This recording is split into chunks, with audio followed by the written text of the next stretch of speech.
From WCI3 Plus,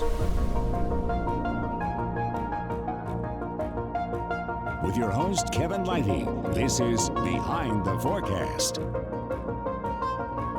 What's up, everybody? I'm WCA3 Chief Meteorologist Kevin Lighty. Hey, look, that's my name. That's right there. And then I have some other little things that are going to pop up like right there. And they're going to tell you to follow me on Facebook and X and Insta and all those good things, because we love when you can stay connected to each other. And that's what we love so much to do, and connect with you guys, whether it's here or elsewhere.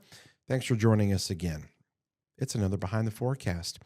Coming up a little bit later in the show, we are going to talk about wind. Has it been windier than normal? Does it seem like it's been way windier this year and these years past? We're going to get down to the nitty-gritty and talk about the science and some studies that have been done about that. So stick around. Allison and Wallin at the University of Illinois. So that's coming up. But we always start things out first with our viral weather videos of the week, and got a pretty one to start off here. This is Snoqualmie Falls in western Washington. Look at the waterfall out there. That is some fantastic stuff. Oh, I mean, the power of that water there, but just some of these shots that we're getting here. I don't know if it's a helicopter or a drone, but giving us some gorgeous shots there of the water kind of coming down. A lot of rain, though. Okay, they did get a lot of rain. So there's, while the falls look good, and it almost looks fake, doesn't it? Man, pretty cool stuff there. They've got a lot of water, so they've had some issues out there, which leads us into this video in Monroe, Washington. And I say, turn around, don't drown. Here we go. Look at this truck. Here's our guy. Uh-oh. Can we make it? Can we make it? Is this going to work? Well, guess what? He eventually said, I don't think I should be doing this. So what does he do? The smart thing. His truck that he was normally going to drive along here, he decided, you know what? I think that water's getting a little bit high. We might want to put this thing in reverse and go the other way. The classic turn around, don't drown, and there you go. Love to see it. Hey, finally, somebody actually doing it instead of getting stuck. All right, number 3, earthquake. Look at this car shaking. This was an earthquake that happened in Japan earlier this week.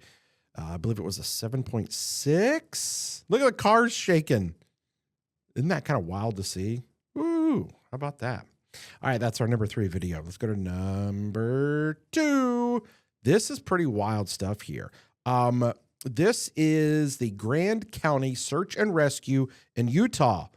Oh, there's a guy, he got caught in quicksand. Look at him. He's got his leg and he can't get it out. And again, I can't speak for, ever being caught in quicksand, but I heard it's not great. And you get your leg down there. He couldn't get it out. They had to have rescuers come. They found him with the drone, and then the drone captured the video of them trying to get him out. But they're digging him out. And look at all the work going into this. I mean, he can't get out. They got, he's trying to use a shovel there. There's the ladder that he's trying to, they're trying to get him to, but he can't get his foot out. It's just stuck down in there. It's just like a suction. So pretty wild stuff. Now, eventually they dig him out. They get his foot out and he gets out, but wow, quicksand.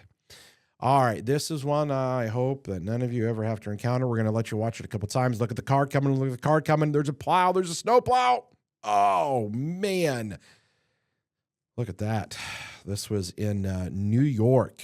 Snowplow and SUV that crashed there, as you can see.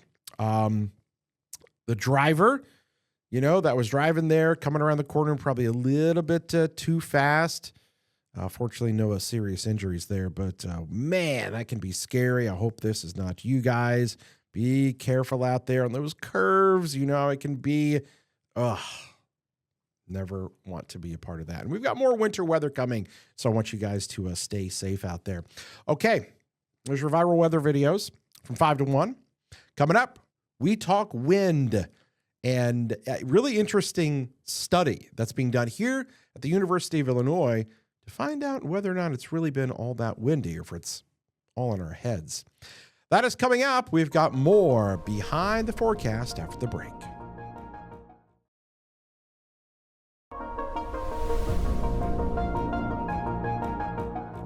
All right, welcome back here to Behind the Forecast. I've got a topic here we're going to be talking about that a lot of people message me about a lot of the time, and it's about the wind here. And, you know, as a meteorologist, I talk about the wind, you know, with thunderstorms and, you know, winter systems that come in and whatnot, you know, with rain and snow. And we're always kind of thinking about how fast the wind is moving, where it's coming from, and how that's kind of changing over time. And we're going to try to get some answers about that. There's actually a group of researchers that are at the University of Illinois doing just that. And boy, do we have a great guest here with us today. I'm joined by Allison Wallin. How you doing, Allison? Good. How are you? You are a graduate student in the Department of Earth Science and Environmental Change at Illinois and lead author of the study Recent Wind Stilling and Variability in Illinois. Is that right? Yes. Did I get that right? Okay. That's a lot. That's it. Yeah. I always love these titles. You never know what they all mean. But you take a look at wind patterns over the past 30 years. Boy, I've got some questions for you here about the wind.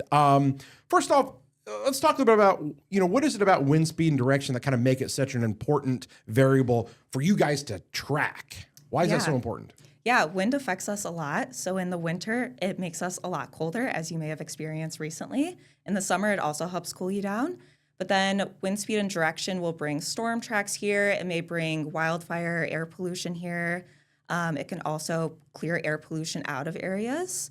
And so different things like that definitely have a big impact on us. It can also cause erosion on agriculture. So there's a lot of different ways that can affect us. So you focused on Illinois wind trends from 1992 to 2021, right? Yes. So that's a good, you know, that's a good span of time, almost 30 years of wind data there.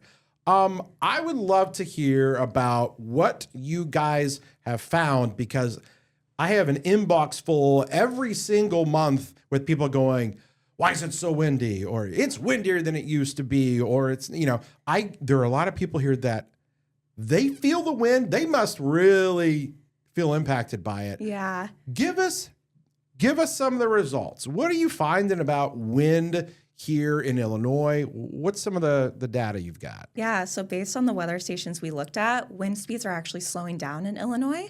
And at the weather station at the University of Illinois campus, we found decreases of negative 15% per decade, which may be shocking to viewers. That, I think it would be shocking to people. And when we've talked with Trent Ford about specifically like snow and how, hey, is there less snow than we used to have? And he kind of said the same thing is, no, it's just you remembered the big snows from the 70s. Yeah. And then, but, you know, that happened like once or twice, you know, and that kind of skewed the numbers a bit. So are the numbers kind of getting... People are just have a recency bias to like, well, it was a windy day today and it's always windy. Is there something to that? Yeah, I definitely think so. Of people going outside and being like, well, I'm very impacted by the wind. This is really awful. So I think there's that. And then also wind is so variable that I think people are feeling those extremes and maybe underestimating the average winds in the days that aren't so windy. So how many like different weather stations or points of data were you using kind of to collect all of this? Yeah, so one network we used was the Illinois Climate Network, and that's run by the Illinois State Water Survey at U of I. And from there, we used 18 weather stations. And then we also used the Global Historical Climatology Network, which is at airports. And we used 5 of those, and they have longer records. I think 2 or 3 of them were starting in 1948, and then the other 2 were in 1973. And that included the Willard Airport. So we looked at 23 stations altogether. Is there something to, you know, okay, if people are familiar with the area, we know that Willard Airport sits out there in an open field pretty much. Yes. As opposed to maybe a sensor that could be over towards the water survey. Large variations, and how do you kind of take into account some of the different terrains and things like that? Yeah, so we call this surface roughness, and it's a big impact on wind. So the water survey, there are buildings and trees surrounding it, which may be why there's such large decreases in the wind speeds. And then there's less decreases at Willard, but there's still significant decreases there as well. That's so interesting. I'm going to tell you right now, I know there's people watching going, I don't believe it. I don't believe that. It's so windy. I think it's super interesting that you guys are trying to track this and kind of come up with this. So how significant is that slowdown? What are kind of the broader implications of having a slowdown of winds with the data that you're finding? Yeah, so big implications are for wind energy production, of course. And Illinois is actually 5th in the country for wind power potential, and about 12% of our energy that we produce is from wind. So that would have a big impact. And then it would make the winter climate less severe. But it can also cause like air pollution to sit here instead of moving along. And it could cause like weather to stay here longer as well. So those would be kind of negative effects of the wind speed slowing. So the wind, obviously, there's some great points you make there about, because the wind is literally what drives the weather system out of here. Yeah. Right? Yeah. So lingering a little bit longer, sticking around. But also, you talked about, and we've had this the last couple of years, the wildfire smoke. Yes. So that is impacted then too. It seems like we Definitely. had more days of that. Is that a result of pretty much having less of the wind to kind of mix it out? It could be part of that. There's also some, like if there's higher wind speeds, it could carry like longer from farther away. And so a big component of that is also wind direction, which isn't often studied. But if the wind directions are coming from like Canada, where there's a lot of wildfires, or if it's more out west, the wind direction is a big aspect of that, bringing it here. Is your data all like from the winds all like surface based, or are you doing anything higher up, or is it all kind of ground level? It's all at 10 meters. Oh, at so 10 that meters, gets us a bit off of like agriculture, but we're still impacted by like buildings and trees. Gotcha. All right. So one of the most kind of surprising findings in your paper is that climate reanalysis models do not show the slowdown. Yes. Okay. Even though the real stations do. Why have the models kind of been missing out on this trend? What's behind that? Yeah, so I think a big component of that is that they don't include surface roughness. So if there's a big impact from trees and buildings, that's not included in the models for some reason. And also, a lot of their observational data is from radiosondes, like weather balloons, instead of weather stations that are on the ground. So I think that's a big impact of it too. Interesting. So, talk a bit more about kind of like what all went into this study and how you guys kind of got, how this became a study for you guys to do, because you got kind of a grant and things like that. Yes. Talk a little bit about how that works. We got an NSF grant in 2022, and I started in that fall. And so my professor that I work with is actually a paleoclimatologist, and she uses LUS landforms, which are like wind-blown sediment landforms, and they measure past wind direction. But I'm more interested for like my career about current and future climate. And so I have to fulfill that grant project, but then she also like made these current and future projects for me, which was really cool. Very good. Yeah. So, the wind stuff here, and again, I don't know if this is totally up your alley or not, but I'm just glad because like this is a kind of a question. And so Illinois is really kind of known for being a wind turbine capital. Like there's a lot of wind turbines around here. And there's a lot of controversy around wind turbines for some reason. Some people that hate them, that this is bad. Can you talk to how much of that are you kind of familiar with, and kind of what's your thoughts, I guess, on that? Because it's all over the place here. There's some people that are making tons of money because they're selling it on their land, and they, but that's, the one or two people, while everybody else is like, they're eyesores and all that. What's the importance of that? Or I guess kind of give me your thoughts on. Yeah, it's interesting you bring that up. I actually got an email from someone a few weeks ago that read my paper, and they were like, why didn't you talk more about the negative impacts of wind turbines? And I was like, oh, we're not really engineers, so that's like kind of a different aspect. But I definitely think it's less practical than like solar panels, because you need so much space for them. And then there's like the wind variability and the slowdown. So I definitely think one aspect of that is having a diverse energy portfolio. And then people do have real concerns about like the sustainability of it, like what goes into building them, and then like birds and bats like getting killed by them. So, and like the eyesore thing, they're really big. So yeah, I think there's definitely some truth to that people are kind of upset, but we also like need to go to renewable energy. So there's like a practical aspect to that. You kind of got to have some trade-offs to fulfill that. Sure. So kind of this study that you guys have been doing, what are you going to kind of do with the data that you have found? Like what practical kind of things can you take from kind of what you've learned to carry on? Yeah, I think one thing that we want people to take from this is that the reanalysis data is very inaccurate, so like use it carefully, and that maybe people want to use weather station data more even though it's difficult to work with. And then one thing too is like climate models are really inaccurate and like have a large spread of variability for projections. And so being aware of like the issues that go into that and like maybe how the reanalysis data affects that. Interesting. So Illinois is, I'm reading this, 5th in the country for wind power capacity. Yeah. What's behind that? Like, what is it? Just our terrain? Like, what is it? Just the patterns that like kind of come through here? We're 5th for wind capacity. I'm kind of surprised by that. Yeah, I did not know that either before this project. I think one thing is like Illinois is largely rural, so we do have a lot of areas. Like 75% of our land cover is agriculture. And so there is a lot of room to like build these versus more like populated states that are spread out along their state. And then also we don't have a lot of topography here. So like winds theoretically can like be faster than states with mountains and like other things that may affect wind speed. Interesting. So about 12% of our electricity comes from the wind. And just in Illinois? Yeah. That's an Illinois kind of stat? 12%.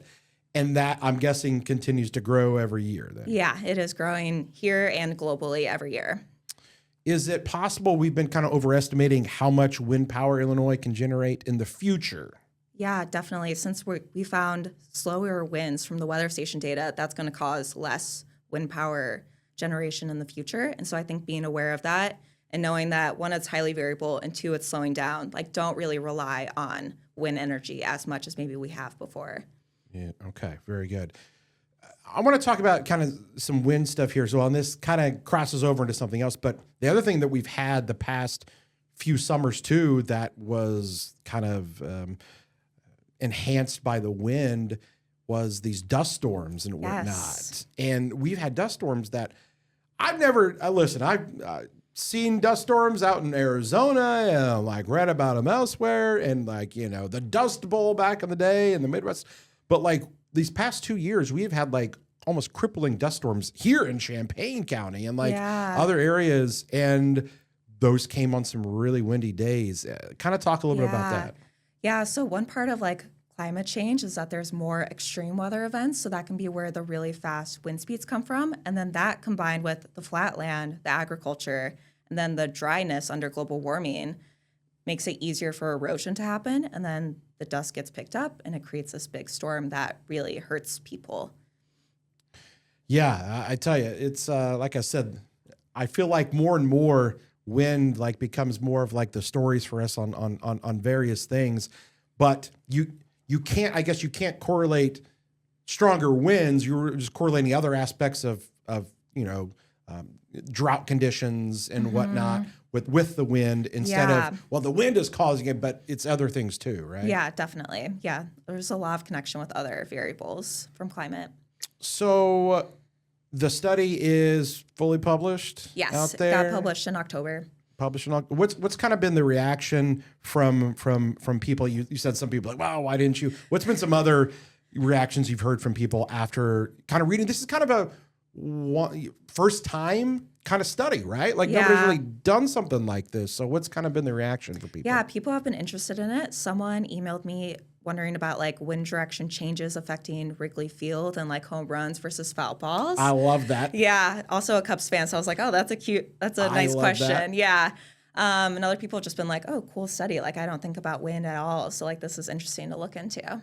Wow. Yeah. No, listen, I'm fully on board here with the Cubs study. I can help. If you need me to go and be a good sample at a game or something, you just throw some money my way from that grant and we'll make it happen. No, I got you. Yeah. Probably affects Soldier Field too if you're a Bears fan. Soldier Field. So. Yep. Yeah. No, I mean, it's true. And we talk about wind a lot. Actually, one of our first shows we ever did on this program was actually with Dan Hartlib, the Illinois baseball coach, and I talked to him about how the wind impacts the baseball, kind of flying and whatnot, with the orientation of how the field is over there. So the wind is everywhere, folks. The winds of change, right? Definitely far-reaching impacts on people. Yeah, exactly. So I guess, what do you hope like comes next out of this kind of study? With the work that you guys have done, what are the next steps? You know, where do you see this kind of going? Is there more to do? Kind of elaborate on that a little Yeah, bit. definitely. So I actually started a project this summer and semester where I look at global wind speeds. So it's a very similar project, but we're using a few thousand weather stations across the globe and we're comparing them to climate models.